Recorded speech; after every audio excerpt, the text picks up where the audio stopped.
নমস্কার দর্শক বন্ধুরা, নতুন সিজনের নতুন ভ্যারাইটির নতুন ফলের জন্য নতুন একটি ভিডিও নিয়ে চলে এসেছি। তো সবার প্রথমে আপনারা দেখুন, দুটো আম টিকেছে। আপনাদেরকে আগের একটা ভিডিওতে আমি দেখিয়েছিলাম এই গাছটি আমেরিকান রেড পালমারের একটি ভ্যারাইটি।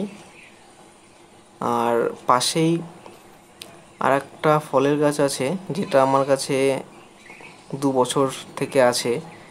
এর আগের বারও 4টে মৌসুম্বি ধরেছিল, এইবার 7টা মৌসুম্বি টিকেছে। এখনও বলা যায় না যে কতগুলো টিকে থাকবে। দেখুন কত সুন্দর হয়ে ছোট ছোট মার্বেল সাইজের আকার নিয়ে বড় হচ্ছে, দেখতে খুব সুন্দর হয়েছে। দেখুন এখানেও দুটো ধরে আছে। যদি সবগুলো টিকে যায় তাহলে তো খুব ভালো হয়। এবং পাশের এই সবেদা গাছটিকে দেখুন, নতুন পাতা নিয়ে নতুন ফুলের দেখা দিচ্ছে, সঙ্গে নতুন ছোট ছোট ফলও আছে। দেখুন কত সুন্দর নতুন পাতা বেরিয়ে ফুল চলে